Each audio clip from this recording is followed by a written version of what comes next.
So hello, everybody. I would like to welcome you to the last, but hopefully not the least session of our first multiplier event of BMTEL project.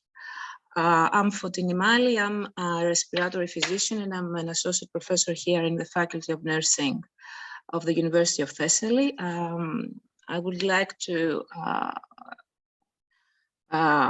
kindly thank you, the organizers for the kind invitation to chair this last session and to provide a lecture within this session. But to make matters short, I will ask Ms. Rapti to start her lecture about telecare in obstructive pulmonary diseases, and with an emphasis in asthma and cystic fibrosis. Ms. Rapti is a PhD candidate here in the University of Thessaly, the Faculty of Medicine. Okay, we're ready. Thank you very much. We're ready for you. Good evening, ladies and gentlemen. Today we will talk about telehealth in obstructive pulmonary diseases, the example of asthma and cystic fibrosis. Here is a table of contents. Telemedicine is not a new practice. The earliest telehealth encounter can be traced to Alexander Graham Bell in 1876, when he used his early telephone as a means of getting help from his assistant, Mr. Watson, after he spilled acid on his trousers. Also, in 1925, the inventor Hugo Gernsback wrote an article for the magazine Science and Invention, which included the prediction of a future where patients could be treated remotely by doctors through a device he called a teledactyl. His descriptions of the device are similar to what would later become possible with new technology. The development of telemedicine is deeply rooted in the history. For example, from the late 1800s to the early 1900s, radios provided an easier and near instantaneous form of communication. The use of radio to deliver healthcare became accepted for remote areas. Also, the first interactive telemedicine system operating over standard telephone lines designed to remotely diagnose and treat patients requiring cardiac resuscitation by an American company, Medphone Corporation, in 1989. Increased access from 2000 to today, increased access to portable devices like laptops and mobile phones made telehealth more plausible. The industry then expanded into health promotion, prevention, education, and finally, experts suggest telehealth will be a vital part of medicine in the future. So about telemedicine, according to the World Health Organization, telemedicine is a delivery of healthcare services where distance is a critical factor by all health care professionals using information and communication technologies for the exchange of valid information for diagnosis, treatment and prevention of disease and injuries, research and evaluation, and for the continuing education of healthcare providers, all in the interest of advancing the health of individuals and their communities. Here are the benefits to patients: access to specialized healthcare services to remote areas, reduced visits to hospitals for long-term follow-up care, direct contact with doctors for AIDS and terminally ill patients, and finally, patients are supported after hospitalization. Some benefits to physicians: there is access to computerized data, such as text, images, and voice of patients, as well as real-time. Quick and timely follow-up of patients, reduction in unnecessary visits and hospitalization for specialized care and tertiary hospitals. The types of telemedicine: the real-time interactive telemedicine, which is concurrent interactions between patients and clinicians, includes telephone and web-based communication. The remote monitoring, here clinicians and doctors check a patient remotely using telemedicine equipment through self-monitoring systems. Imaging services, telemedicine from remote areas with thousands of images read or interpreted by specialist providers annually. Stop and forward telemedicine, which includes the transmission of data regarding the disease, such as medical images, biological readings, and more, to a medical specialist for evaluation offline. This type of telemedicine is asynchronous, meaning that both parties do not need to be online at the same time. And finally, specialist and primary care consultations, which involve a patient and doctor and other professional interactions using live video technology or through sending diagnostic media and patient data to a specialist for assessment. We can see some definitions about telemedicine, telemonitoring, and more. What about telemedicine in asthma? Asthma is a long-term inflammatory disease of the airways of the lungs. It is characterized by variable and recurring symptoms, reversible airflow obstruction, and easily triggered bronchospasm. Symptoms include episodes of wheezing, coughing, chest tightness, and shortness of breath. This may occur a few times a day or a few times per week. Depending on the person, asthma symptoms may become worse at night or with exercise. Some points of view about telemedicine in asthma. During the pandemic of COVID-19, the use of telemedicine changed from being an optional way to see patients to becoming a necessity. Types of live or synchronous telemedicine visits that have been used for asthma care include direct-to-consumer and facilitated virtual visits. Asynchronous methods to care for asthma have included remote patient monitoring and the use of mobile health applications. And finally, telemedicine has been used successfully to improve asthma control, decrease its severity, and provide a better quality of life. According to a research, here are some telemedicine options to improve asthma care. Direct to consumer, facilitated visits, e-consults, remote patient monitoring, and health. The purpose of telehealth in asthma: early detection of disease exacerbation, reduce unscheduled visits to the emergency room, provide timely intervention for early symptom management, and prevent hospitalization. According to Gabriela et al.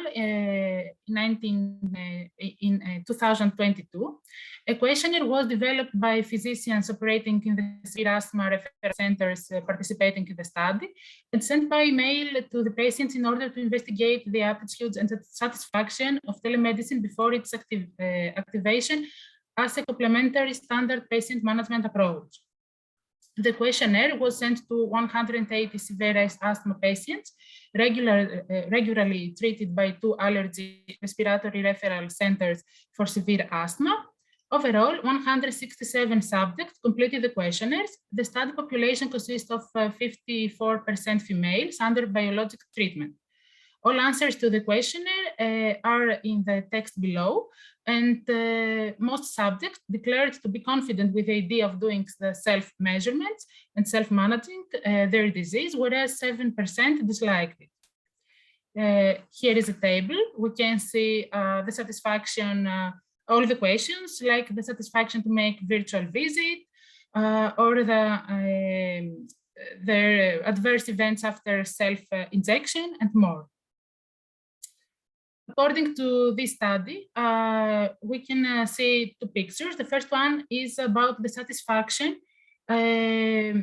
about the how easy or not was the self-injection therapy at home. We can see that 50% were extremely satisfied, and only 5%, 7% were not. And in the second picture, we can see the remarked adverse events after self-injections. The 50% of patients were extremely satisfied too, and only 22% remarked some adverse events after self-injection. Telemedicine in cystic fibrosis. Cystic fibrosis is a genetic disorder that affects mostly the lungs, but also the pancreas, liver, kidneys, and intestine. Long-term issues include difficulty breathing and huffing up mucus, and as a result of frequent lung infections. Other signs and symptoms may include sinus infections, poor growth, fatty stool, clubbing of the fingers and toes, and infertility in most males. Different people may have different degrees of symptoms. Telemedicine in cystic fibrosis. Cystic fibrosis requires lifetime multidisciplinary care to manage both pulmonary and extrapulmonary manifestations. Telemedicine has been successfully implemented in schools to continue to monitor children. Track patient lung function daily in order to anticipate problems and adjust treatments, such as increasing breathing treatments or antibiotics, before they need to be hospitalized. According to this study, patients with acceptable computer hardware at home were provided with a Spira USB spirometer. Spirometry was performed during home admissions or for ongoing home monitoring. At the end of the session, the family forwarded the data to the Royal Children's Hospital in Melbourne. 25 patients agreed to participate with 10 years, range from 7 to 17 years old. 12 were males and 13 females. Telehealth spirometry was successful in 93% attempted sessions. Telemedicine has a potential to offer more frequent review through virtual clinics and telemonitoring, encouraging earlier intervention, a reduction in hospitalizations, and facilitated discharge from hospital, in turn promoting patient well-being, faster convalescence, and reduced healthcare costs and travel costs for the patient. And some views about the current difficulties and the future goals about telehealth. How long patients should use telehealth, how to assess and review patients' progress, who will install telehealth equipment and provide technical support, who will monitor patients' vital signs and symptoms and provide clinical triage and support. The limitation and barriers, lack of knowledge of telemedicine among patients, citizens, and healthcare professionals. Also, clinical patient relationships are complicated by communication technology. There is a difficulty to develop trust of care providers. Telemedicine needs specific policies and procedures to address risk of liability, and technological support may be limited in rural areas. And finally, there is high startup costs, and cost may increase as equipment changes and is updated. And finally, there are some future goals. Multi-center and larger studies and the development of integrated care programs within the healthcare system are needed. Less cost and more effectiveness, and improvement of the selection process to better identify patients that are most likely to benefit from. Thank you very much. Thank you too, Ms. Rapti. Congratulations on your presentation. I think you provided useful data about the applications of telehealth in both asthma and cystic fibrosis, and you were really on time. That is very helpful for the questions that will be addressed to you at the end of the session. I think we should continue with the next lecture, which is by me. I'm very happy to introduce me. So you should see, I think that now you can see my presentation. Is that correct? Yes. For the next 20 minutes, we will discuss some of the uses of telehealth in patients with pulmonary embolism and whether telecare can increase the care we provide to our patients. The outline of the presentation, we will start with some basic data to pulmonary embolism and in general venous thrombosis. We will discuss about the current applications of digital medicine in VTE or pulmonary embolism patients. And last, we will discuss about a novel telehealth project that we launched recently that is aimed in the chronic follow-up of patients with PE. The project is called VTE CareNet and is sponsored by Bayer, the pharmaceutical company Bayer. So to start with some of the clinical data about pulmonary embolism, PE and deep venous thrombosis encompasses the two distinct entities of venous thromboembolism disease. And what are those? Deep venous thrombosis is diagnosed when a blood clot is formed in one of the deep veins of our body that are usually in our legs or in the pelvic veins, and clinically is presented with edema, pain, redness, or warmness of the limb, and is usually unilateral, and the symptoms develop suddenly. Pulmonary embolism is like a consequence of deep vein thrombosis. It happens when that clot is transferred through the circulation and obstructs one of the pulmonary arteries or one or more of its branches, and that causes cardiovascular and pulmonary consequences that may be lethal. Venous thrombosis in general is the third cause of cardiovascular mortality, but that is mainly attributed to pulmonary embolism that may cause death. DVT is not a very lethal disease. The annual incidence of venous thrombosis is about 100 to 200 patients per 100,000 population.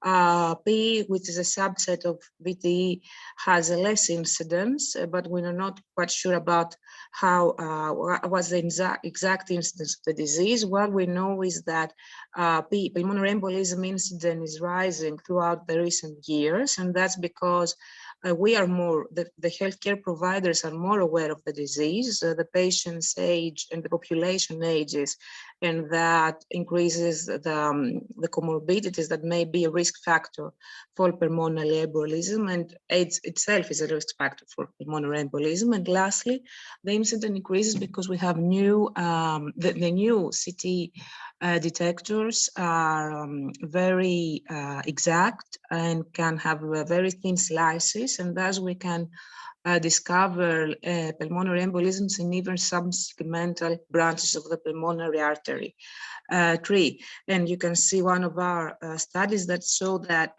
PE increases its incidence through the last years. This is the late 90s, where the incidence is estimated at 15 per 100,000 population, and at 2012 this rose to and doubled at 30 cases per 100,000 populations. Now we estimate that we're somewhere here in the incidence of the disease, but that is not only in the Greek national level, but it's globally, it's a global phenomenon.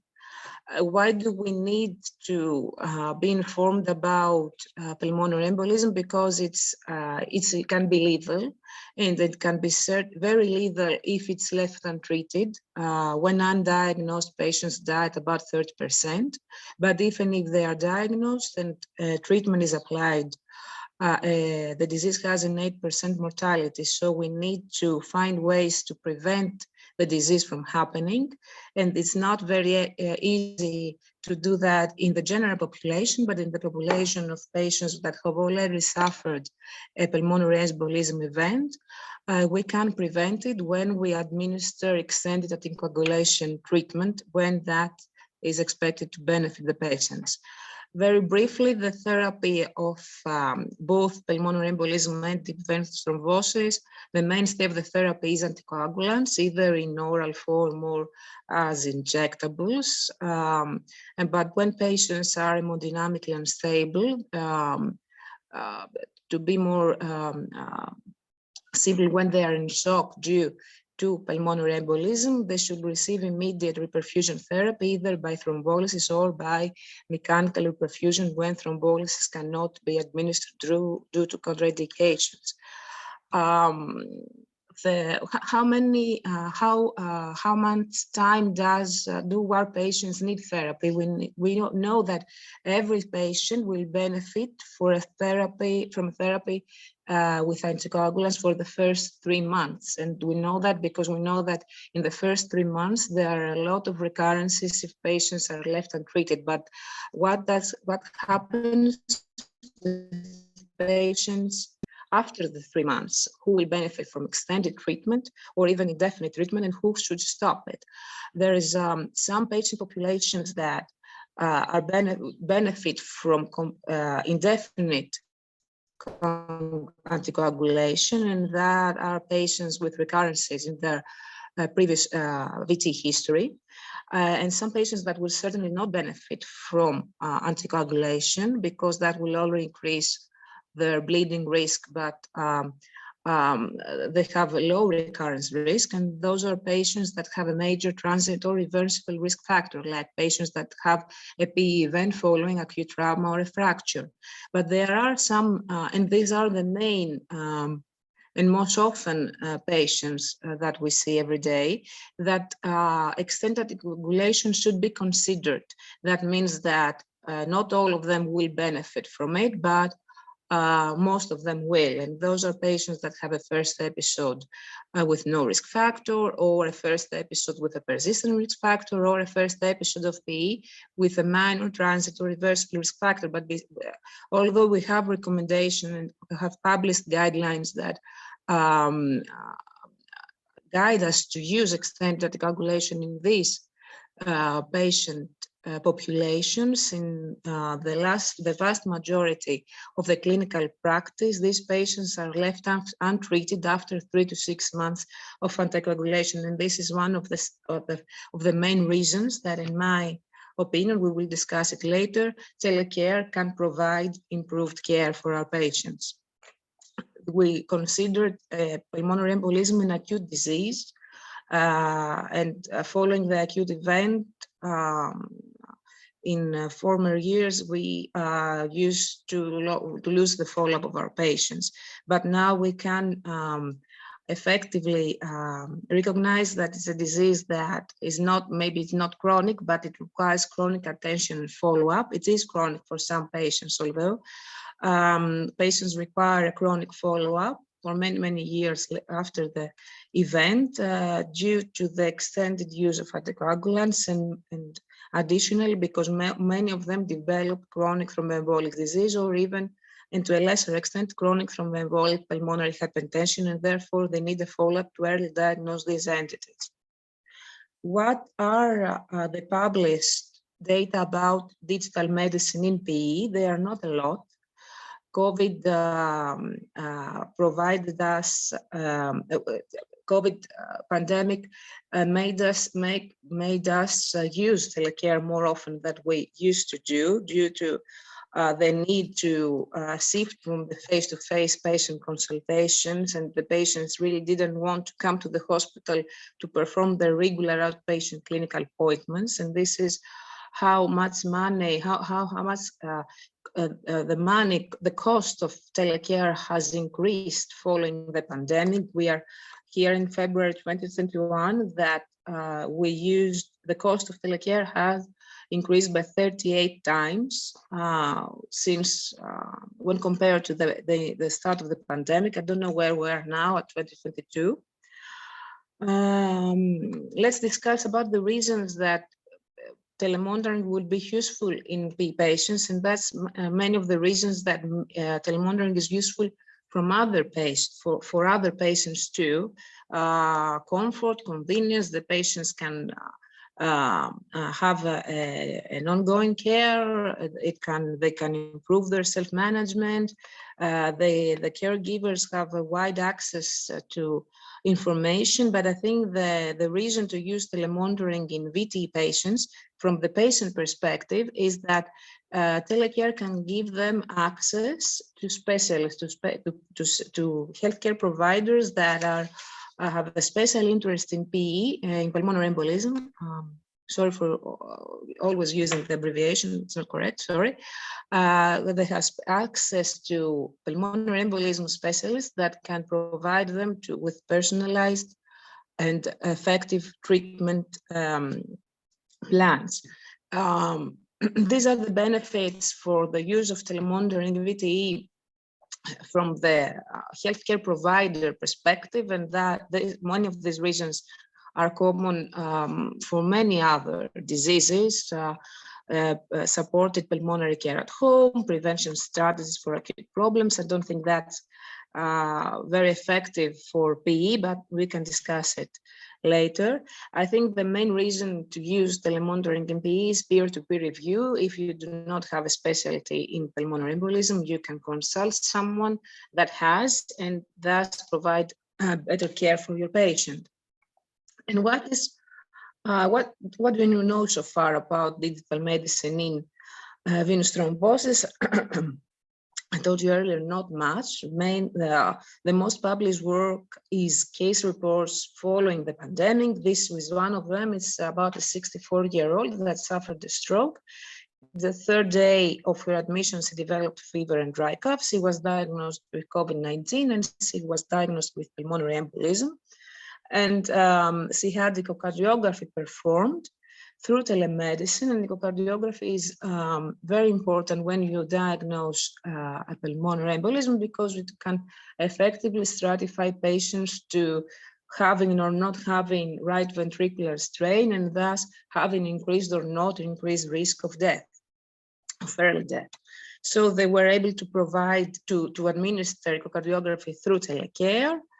And this is another study. It's the thrombebal study. It was published in 2020, but the recruitment was stopped at 2015. So it's not a very contemporary study, to be honest. It used a telemedicine-based coagulation service for patients that had venous thrombosis and were receiving vitamin K antagonists, which were anticoagulants that we used to use, but we do not do right now. They need frequent, and by frequent I mean monthly, blood sampling to estimate the dose the patient needs, and they have many hemorrhagic and bleeding complications.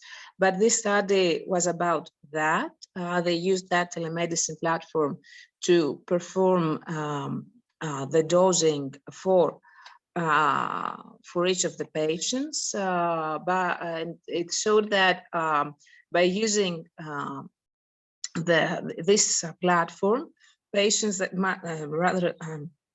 to be more exact, patients that use the platform had reduced mortality, reduced bleedings, and reduced recurrences. So it worked for them. The sky is not the limit. That was in the slide. Probably that's one should say that that's about that applies to telecare or telecare in PE patients, but that's not the case. That's a case report from New England that discusses a patient which was an astronaut and was diagnosed while on a space flight with a venous thrombosis in one of his neck veins. The diagnosis was performed through telecare, and his therapy was performed, the guidelines to therapy were performed through telecare, and he safely landed in Earth 3 months later. So it was very useful for this kind of patients, for the acute setting. But I think that for the acute setting, for most of the patients that are not on a space flight around Earth, PE is not a very best candidate to provide acute telecare. And now we'll find the last part of my lecture is about VT CareNet. As I previously told you, it's a telemedicine program through the BioAssist platform that intends to long-term follow up patients with pulmonarism through telecare after their hospital discharge, and the program is sponsored by Bayer. That's a 2-minute video about this program. Hopefully you will see and listen to it.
That's the program.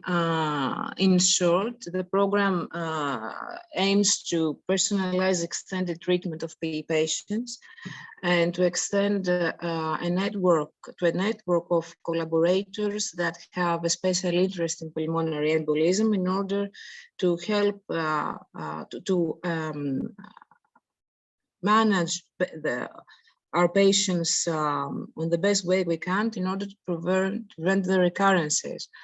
There is a need for chronic follow-up that's efficient and coordinated, because there is currently a lack of proper follow-up, and that results in low adherence to extended anticoagulation and increased risk or recurrences. And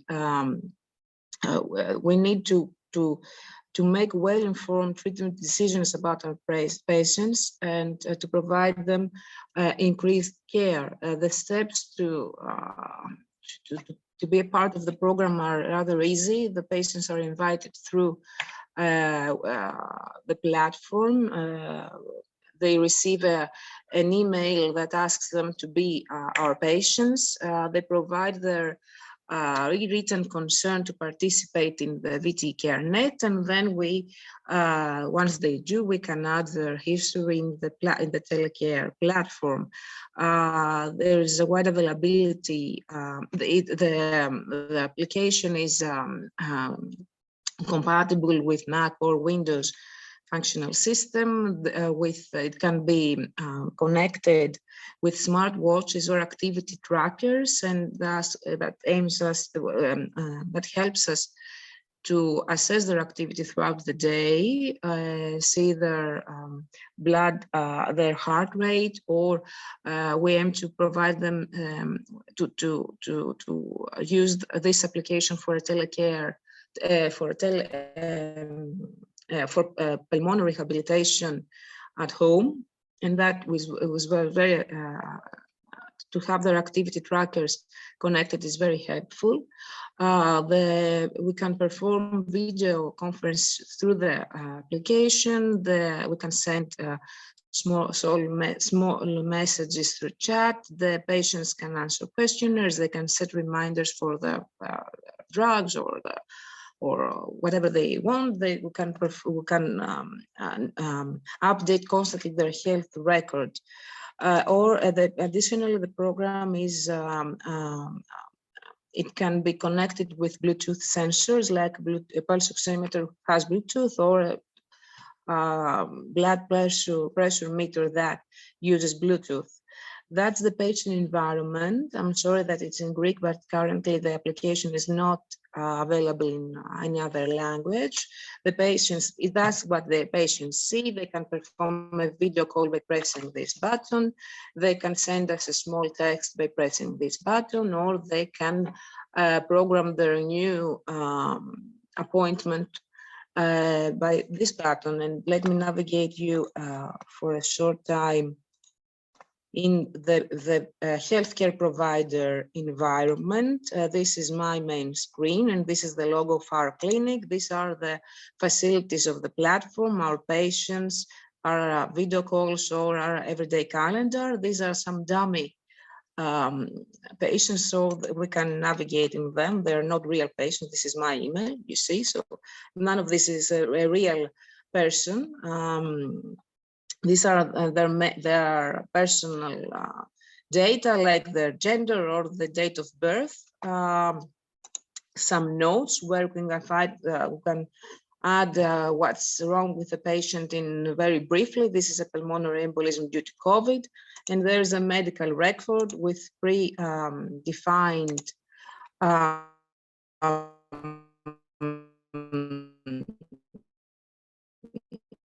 data. This is where you can just associate thrombosis or add data about whether for indefinite or for life. And to be more brief, because I think I'm already out of my time, I will go on this very, very fast. We are collaborated with 7 of the respiratory medicine or cardiology departments of Greece, and we have recruited 67 patients so far. The program launched at November 2021, and we are programming to enroll more respiratory medicine or cardiology departments. Before closing, I would like to thank the collaborators that have helped us to manage and organize the program, Professor Voulianis and Professor Danail, which are professors here in our university in the respiratory medicine department.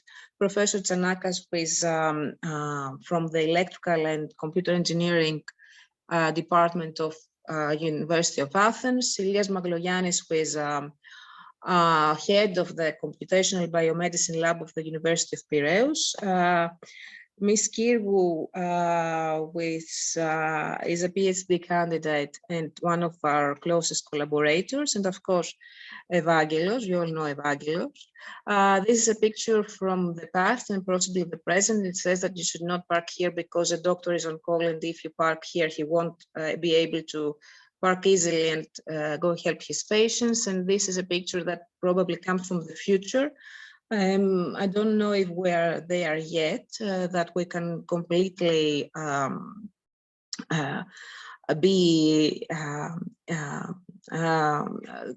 use telecare for all the settings, but I think COVID brought us closer to using telecare for when it's needed. And I would like to close this with this slide. That today is World No Tobacco Day. I hope you do not smoke, but if you smoke, I hope you can quit, because as the slide says, smoking makes you bad at running, among other things. Thank you very much for your attention. I will stop sharing, and I will give the floor to Ms. Kirvou. I just said some things about her. Vula is one of my closest collaborators in everything right now. She's a PhD candidate in Faculty of Medicine here in the University of Thessaly, and she will discuss about the feasibility of remote monitoring in idiopathic pulmonary fibrosis patients, a very challenging group of patients. Vula, Ms. Kirvou. Yes, hello everyone. Thank you very much for this invitation. Let me share my screen.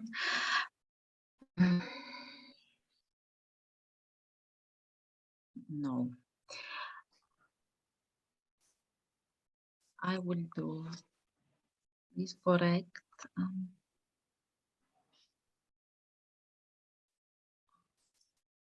Okay. Now you can.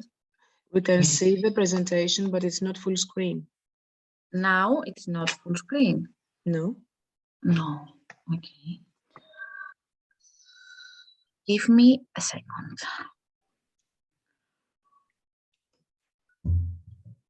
I tried that before and I did it well.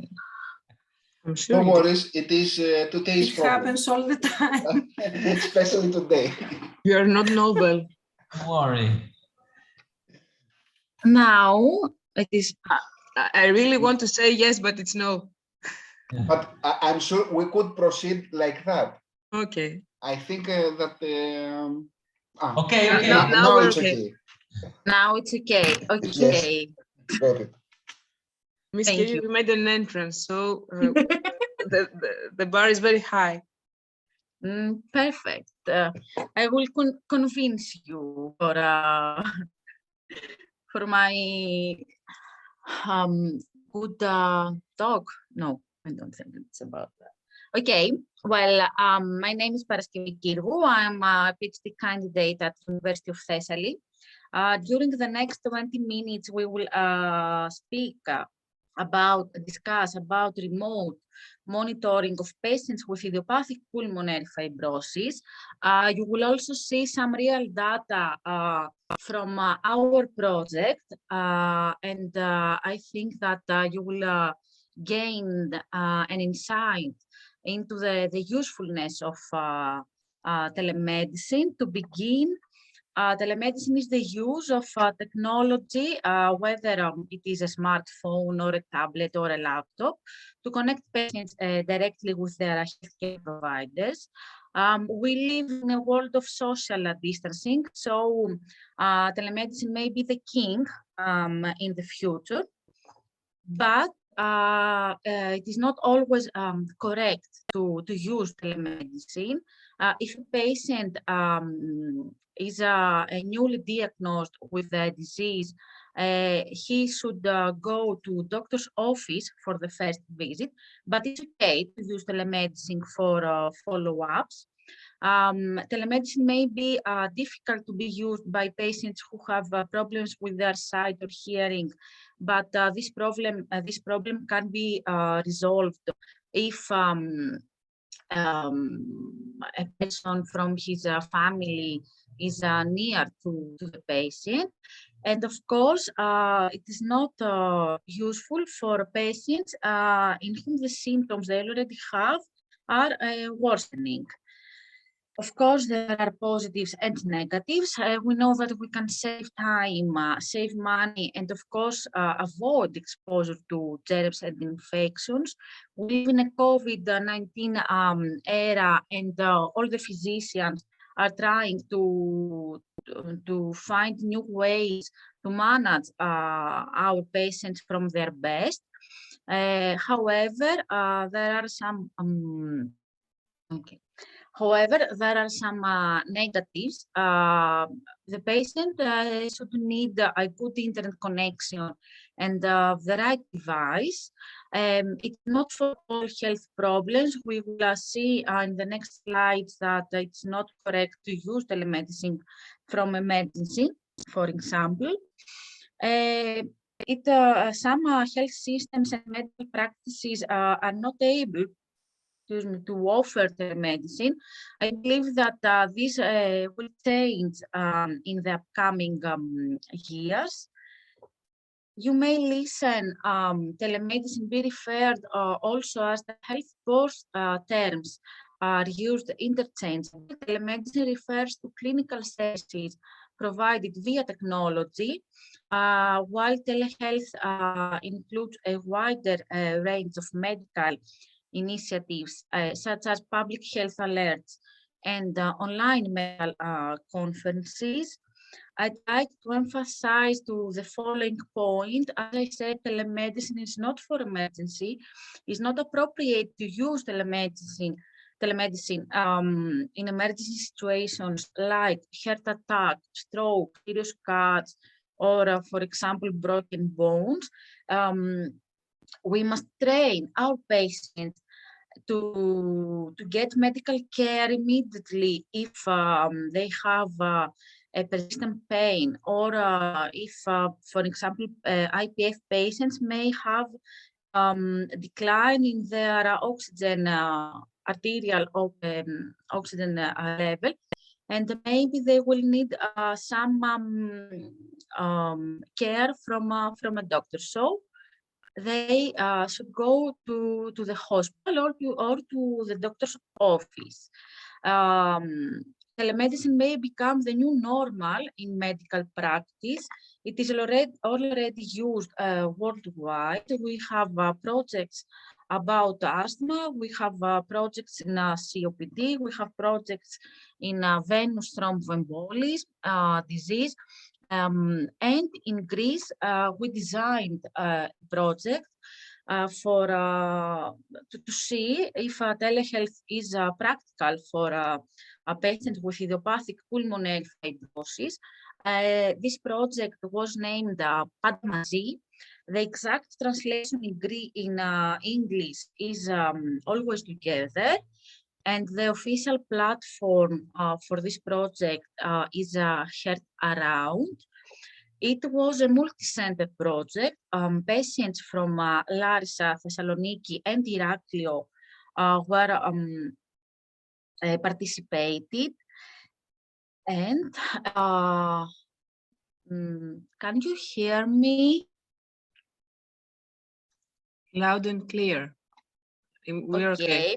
Because I think that my connection is not good, but okay. The aim of our project, the aim of PADMAZI of Heart Around, was to explore the feasibility and effectiveness of a home-based telemedical care in the support of patients with IPF. But what does IPF stand for? What does idiopathic pulmonary fibrosis mean? Idiopathic means that the cause of this disease is unknown. Pulmonary means that it affects our lungs, and fibrosis means that our lung is full of scar tissue. The patients who have IPF may have symptoms such as breathlessness, cough, or clumping, or fatigue. So we try to see if we could manage these patients manage these patients remotely. We tried to see if by daily measurement we could conclude in a positive effect about using telemedicine.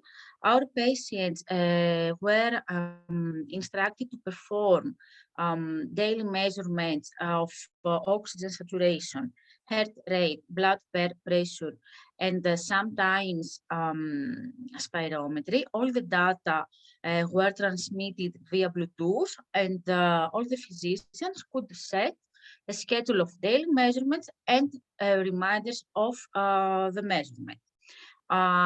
We received a report of our patient data every week. And in addition to that, our patients completed a well-established questionnaire, Inter-Eye questionnaire, which addresses key parameters of quality of life, functionality, social support, and health. The questionnaire has 3 scales. The cognitive performance scale indicates cognitive status. The depression rating scale is a screening tool for depression and anxious signs.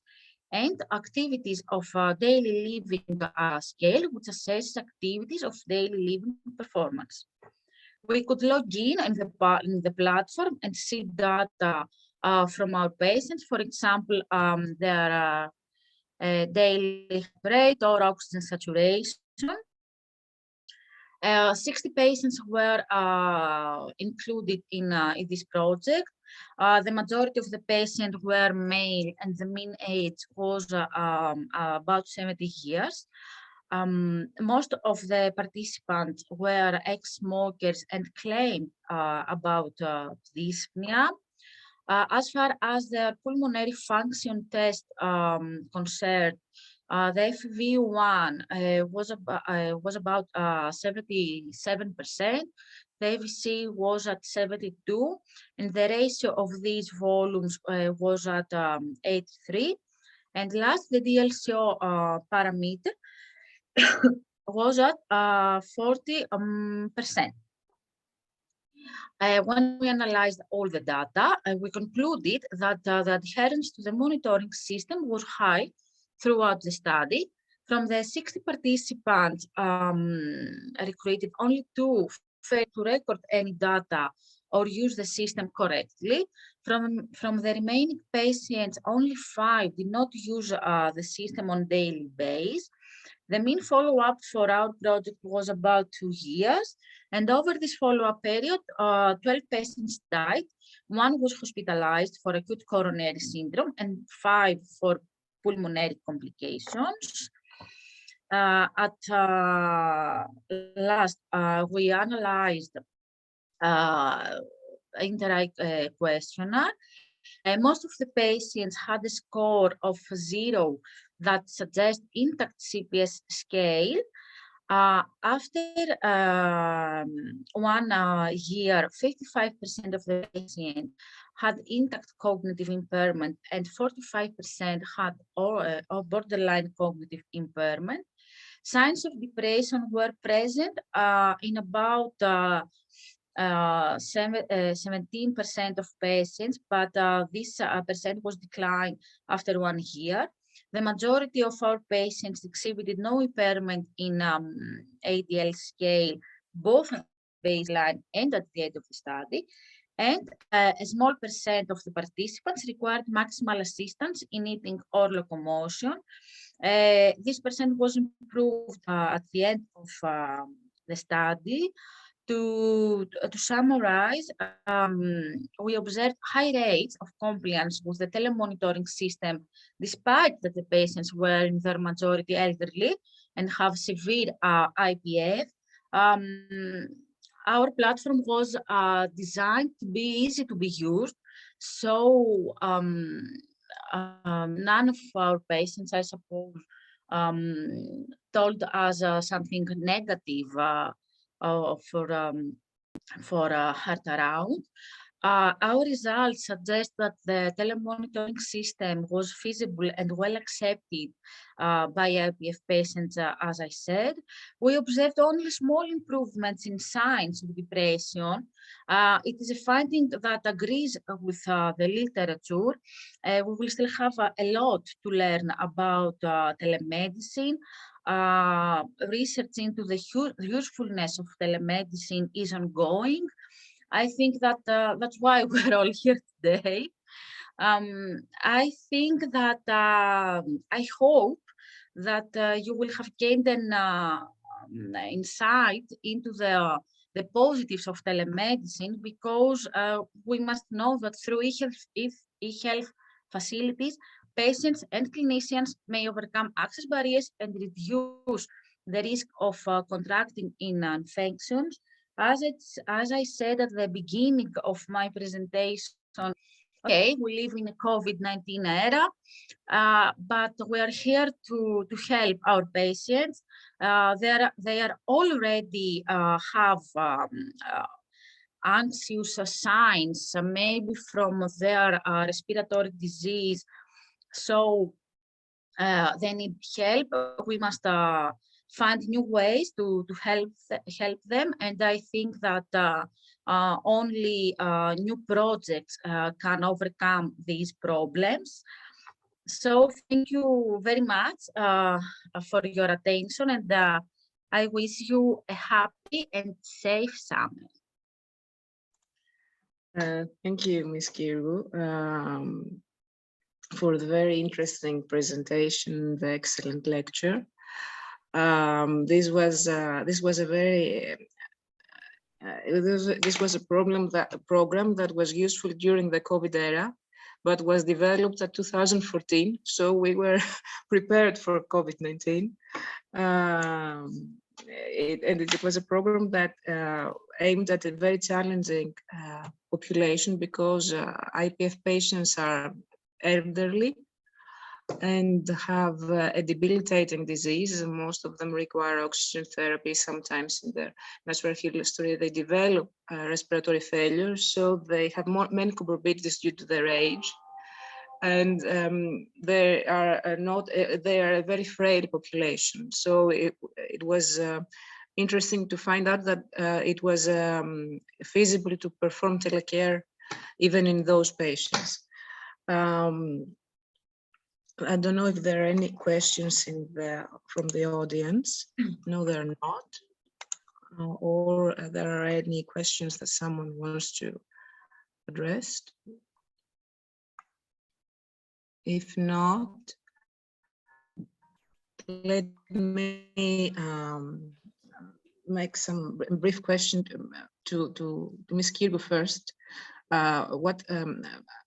I talked about what are the challenges of these patients, but what were the barriers for telemedicine in these patients? What can we discuss about that?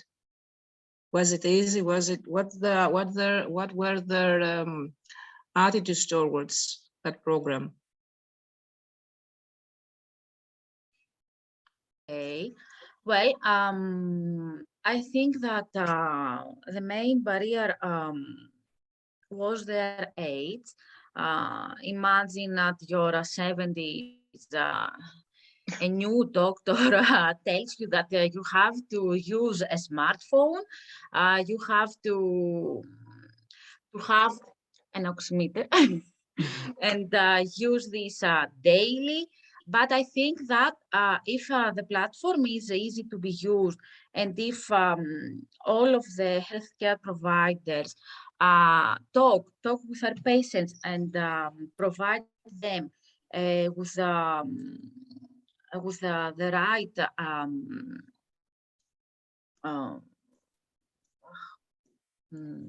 instructions. Yes. Okay. Thank you. The right instructions. This barrier. It will stop the barrier. Okay, they as you said, they have comorbidities. Maybe these comorbidities may worsen their symptoms, but I think that this will be solved if they can understand that it's okay. We will be there for them. It is not only telemedicine. We have our office to see them. They have to perform daily pulmonary tests and see if it is a real barrier, not just something that we heard from our patient. But from our project, I think that none of the patients have reported something like that. They were all very happy to use it. They were all very happy to not come to the hospital. So I think that it is okay. Telemedicine is here for us and for our patient. We can solve any problem. There is a comment in the chat that says, I agree with you. Education is the key. It's by Mrs. Zeta, and I think that's real. And the easiness of the platform was a key to its success.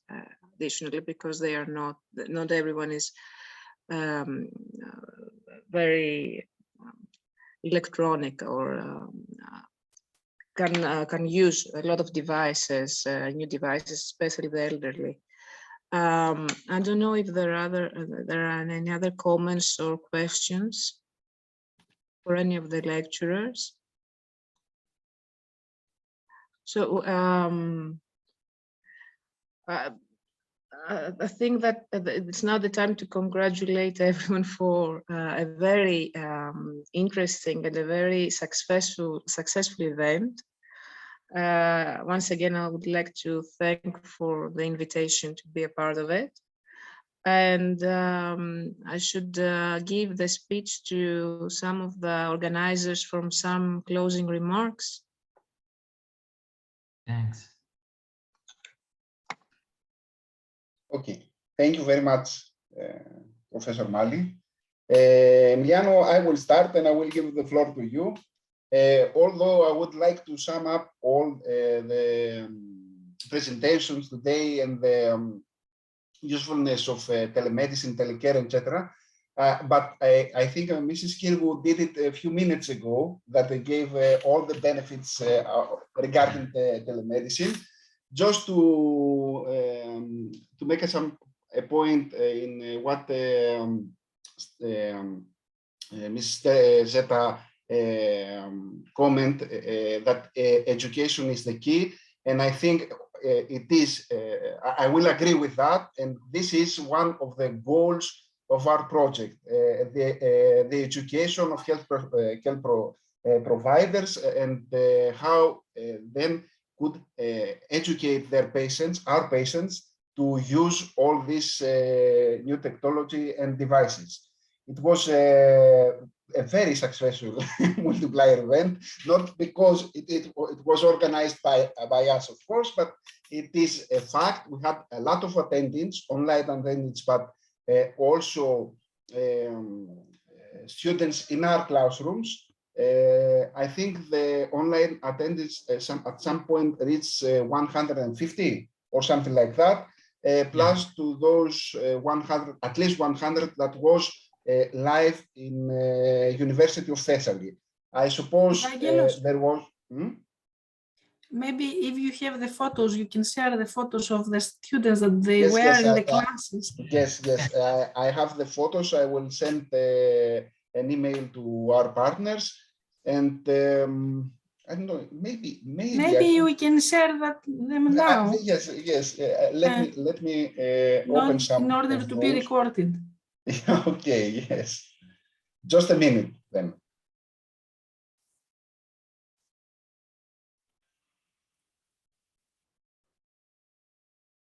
Okay.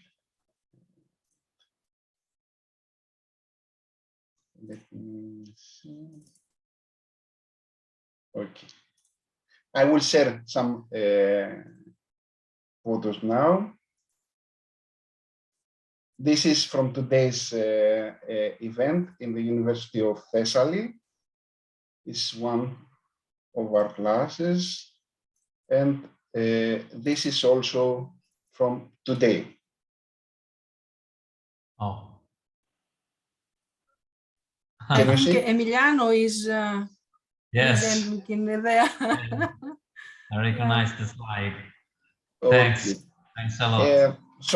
I think we did well. It was a very, very successful multiplier event. We had 4 sessions that covered a lot of aspects of telemedicine and chronic disease management, and we shared a lot of useful information. So, Emiliano, if you would like to close this event, or Michela, the floor is yours now. Thank you, Professor Fadelos, and thank you all speakers for very, very interesting and great presentation. Congratulations. I'm very happy to be here with you today. Thank you very much. Congratulations. I know if Professor Papathanasiou would like to comment also. No, Evangelos, everything was great. The organization was great. And also, I would like to thank University of Piedmont for organizing the Zoom link, because we had a difficulty there. But I think it was a huge event, many hours. But now I see that we have 60 participants in the Zoom now. And that means that the theme is very interesting. And we have the students in the classroom also.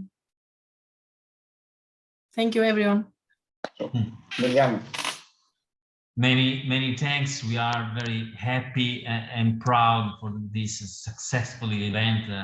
The next Multiplier event, I would like to conclude, will be held next spring, so we have time to organize, and we hope that we can repeat this successful event. And fortunately, we have recorded all the speakers because they are very fascinating researchers, and their talks are very interesting. So we can listen them again and again, because there are a lot of suggestions, good suggestions for our work. And yes, that's right. The BEMTEL is the right place for the education, if the education is the key, as we have understood from this day, from this event. So many thanks again, and see you very soon.